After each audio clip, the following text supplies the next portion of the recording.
दैत्य इधर उधर दौड़ने लगे तो उन्होंने ब्राह्मणों की सेवा करी। और जब ब्राह्मणों की सेवा करी और बलि भगवान ब्राह्मण की सेवा करते हुए ब्राह्मण को दंडवत प्रणाम करते हैं तो ब्राह्मण देवता बलि को आशीर्वाद देते हैं कि जाओ बलि, मैं तुझे एक विमान देता हूँ, यदि तुम इस विमान पर बैठ करके जहाँ जहाँ जाओगे वहाँ तुम्हारा अधिकार हो जाएगा।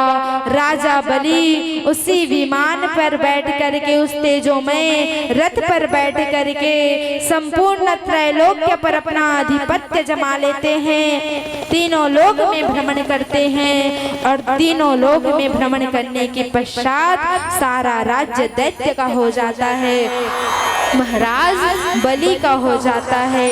और जब महाराज बलि का हो जाता है तो अब देवता भी कांपने लगे। अब देवता फिर परेशान हो गए कि जैसे तैसे करके हमें तो अमृत की प्राप्ति हुई, लेकिन सारा राज्य सारा त्रैलोक्य की संपत्ति बलि के हाथ में है, अब क्या किया जाए। तो माता दीति ने क्या किया, देखो दीति के हुए दैत्य और अदिति के हुए देवता। तो माता दीति के हुए दैत्य, अदिति के हुए देवता। तो माता अदिति ने क्या किया, माता अदिति ने पयोव्रत का पालन किया।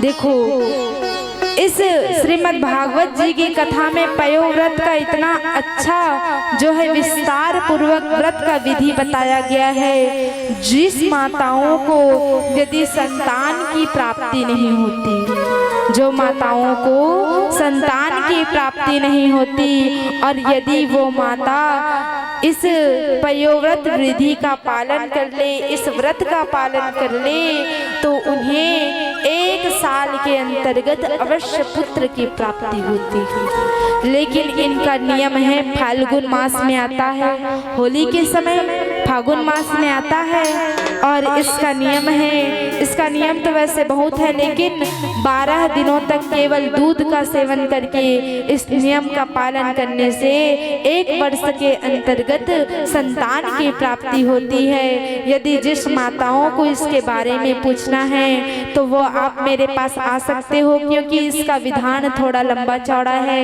और समय भी नहीं है। यदि हम विस्तार से बताएंगे, यदि संक्षेप में बताएंगे तो आपको समझ में नहीं आएगा, और विस्तार से बताए इतना हमारे पास यहाँ पे समय नहीं है। इसलिए समय को ध्यान में रखते हुए हमें इस कथा को यहीं पे विराम करके आगे चल पड़ना चाहिए। प्रेम से बोलिए बाकी बिहारी लाल की जय हो। और जैसे माता अदिति ने इस व्रत का, इस नियम का पालन किया तो माता अदिति के गर्भ से एक सुंदर बालक का जन्म हुआ। प्रेम से बोलिए बाकी बिहारी लाल की जय हो।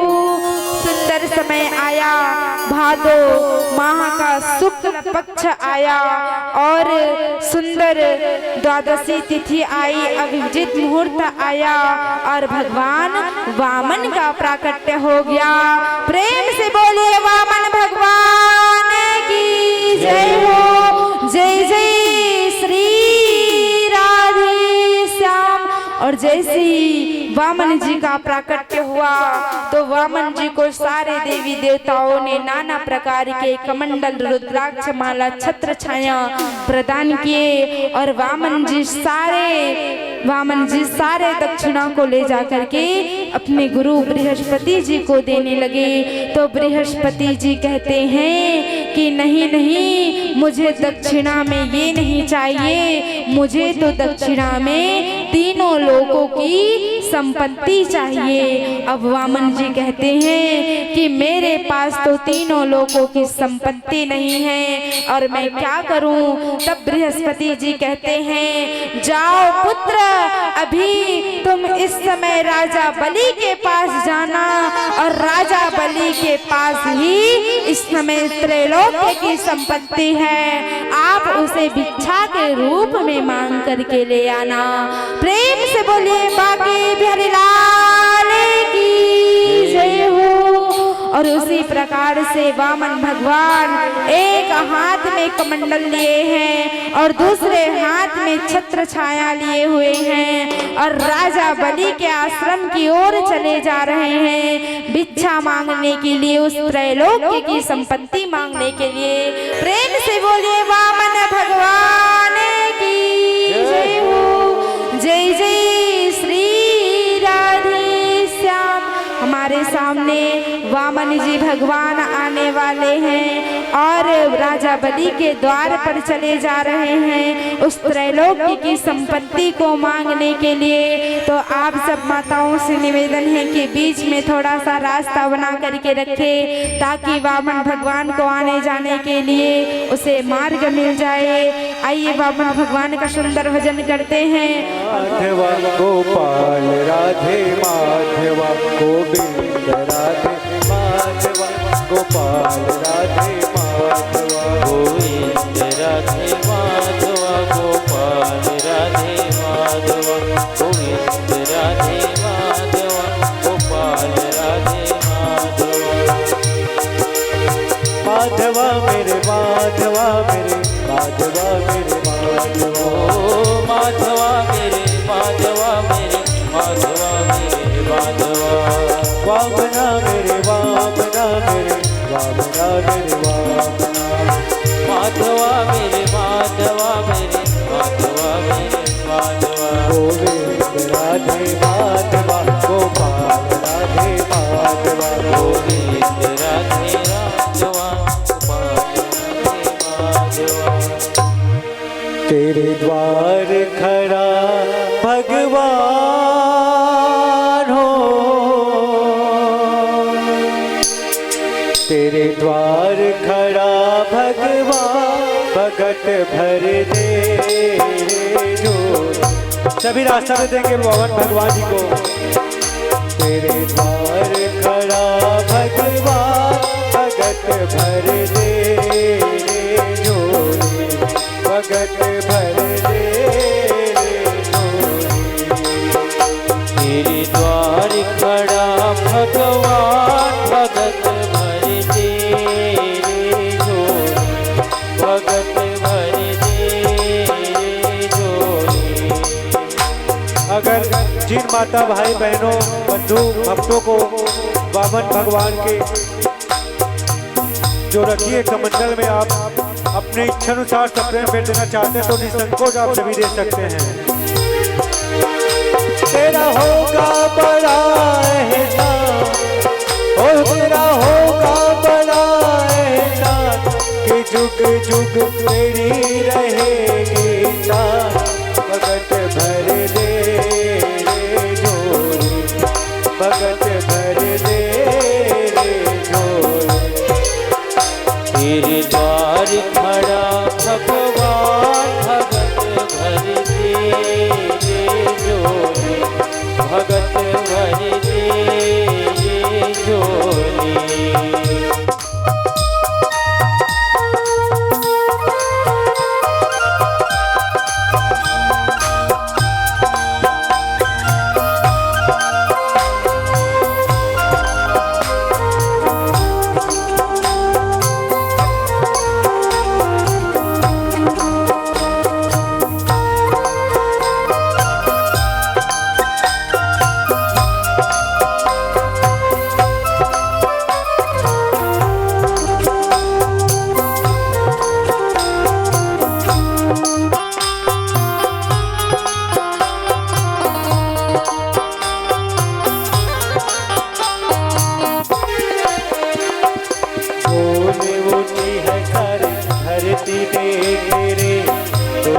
गगन है तारा, डोल उठी है सारी धरती देख रे, डोल गगन है तारा।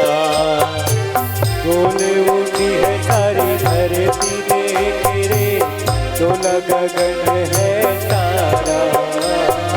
डोल उठी है सारी धरती देख रे, डोल गगन है तारा।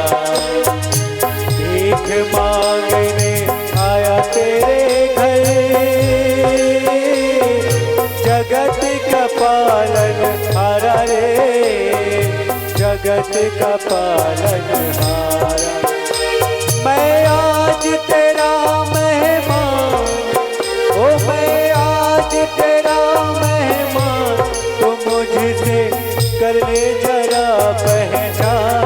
भगत भर दे रे झोली, भगत भर दे रे झोली।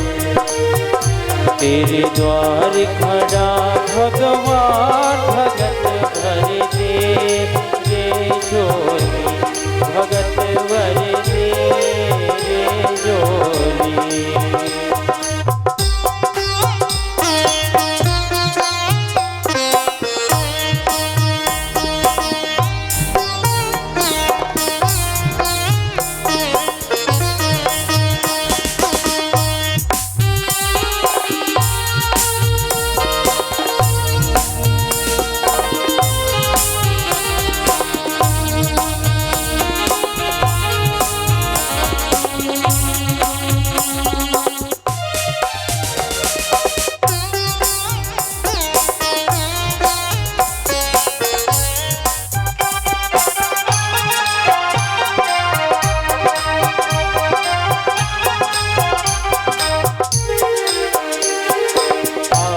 लौटा दे सर्वस अपना, माल कहना मेरा।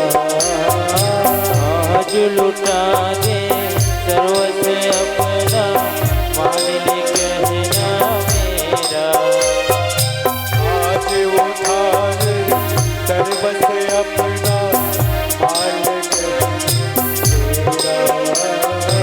आज लुटा दे सर्वस अपना, माल कहना मेरा। मिट जाएगा पल में तेरा जन्म जन्म का फेरा रे, जन्म जन्म का फेरा। तू छोड़ सकल अभिमान, तू छोड़ सकल अभिमान, तू कर ले अपना जरा पहचान। भगत भर दे रे झोली, भगत भर दे रे झोली।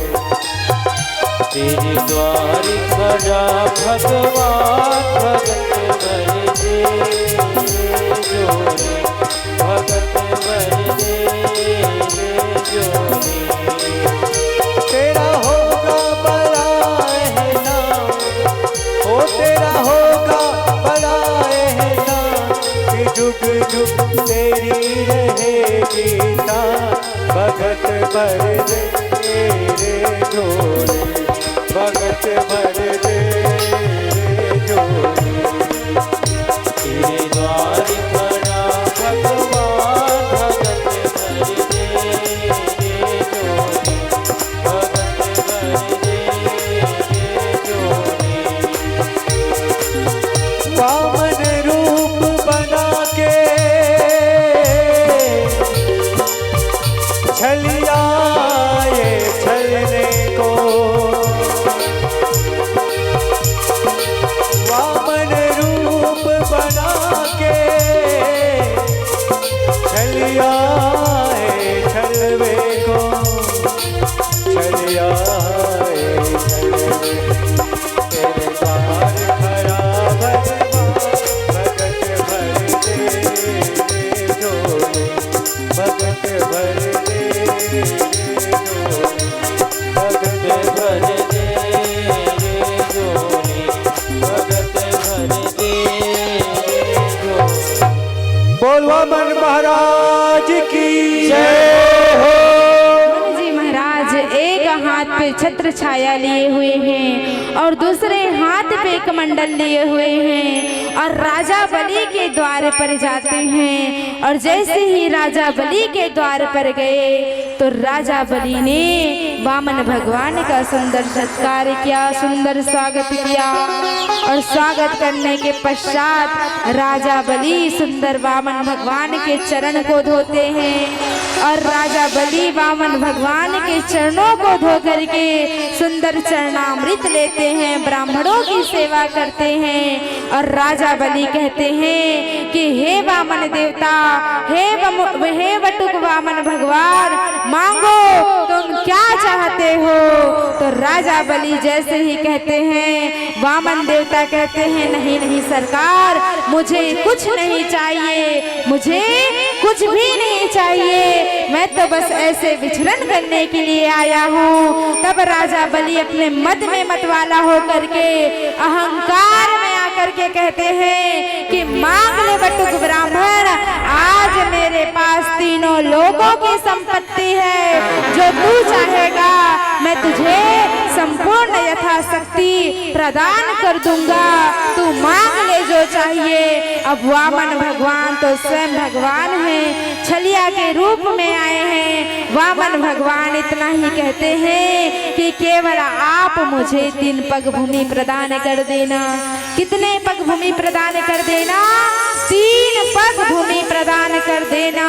और बलि महाराज कहते हैं भगवान से कि केवल 3 पग भूमि में तुम्हारा क्या होगा?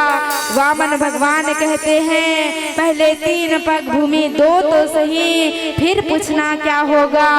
अब वामन भगवान को बलि महाराज जो हैं 3 पग भूमि देने के लिए तैयार हो जाते हैं और संकल्प करते हैं। संकल्प करते ही वामन भगवान पहले पग में ऊपर के 7 लोक को नाप लेते हैं और दूसरे पग में नीचे के सारे लोक 7 लोक को नाप लेते हैं। अब इस संसार में कुछ बचा नहीं और वामन भगवान कहते हैं बता बलि, ऊपर के लोक तो मैंने 1 पग में नाप लिया और दूसरे पग में नीचे के सारे तल को नाप लिया, अब बता तू ही कि तीसरा पग कहाँ रखूं। तब बलि महाराज कहते हैं अब तो कुछ नहीं है इस संसार में, तो तीसरा पग मैं हूँ और मेरे ही सर पे आप अपना पग रख दीजिए। सबसे बड़ा दानी तो वही है जो दान करता है। और जैसे राजा बलि ने ऐसा कहा तो भगवान वामन अपना तीसरा पग राजा बलि के सर पर रख देते हैं। और आप यहाँ देख रहे हैं दृश्य के माध्यम से, झांकी के माध्यम से कि कैसे वामन भगवान राजा बलि के ऊपर अपने पग तीसरे पग को रखे हुए हैं। प्रेम से बोलिए बाकी बिहारी लाल की जय हो, जय जय श्री राधे श्याम। इसी प्रकार से राजा बलि को अहंकार था कि तीनों लोगों की संपत्ति मेरे पास है और ये कभी कम नहीं हो सकता, परंतु भगवान की माया से कोई बच नहीं सकता। भगवान की माया से कोई बच नहीं सकता। किसी में सामर्थ्य नहीं है कि भगवान की माया को पार लगा सके। प्रेम से बोलिए बांके बिहारी लाल की जय हो, जय जय श्री राधे श्याम। इसलिए हमें अपने जीवन में कभी अहंकार नहीं करना चाहिए कि हमारे पास इतना धन दौलत है, इतना धन दौलत है। कभी भी अपने धन दौलत का जो है हमें घमंड नहीं करना चाहिए, अभिमान नहीं करना चाहिए। भगवान जो है वक्त पड़ने पर राजा को भिखारी बना देते हैं और भिखारी को राजा बना देते हैं। आज राजा बलि राजा थे और वामन जी महाराज एक साधारण ब्राह्मण थे और आज भगवान की माया के प्रभाव से राजा बलि भिखारी बन गए और भगवान जो है तीनों लोक के अधिकारी बन गए। प्रेम से बोलिए बाकी बिहारी लाल की जय।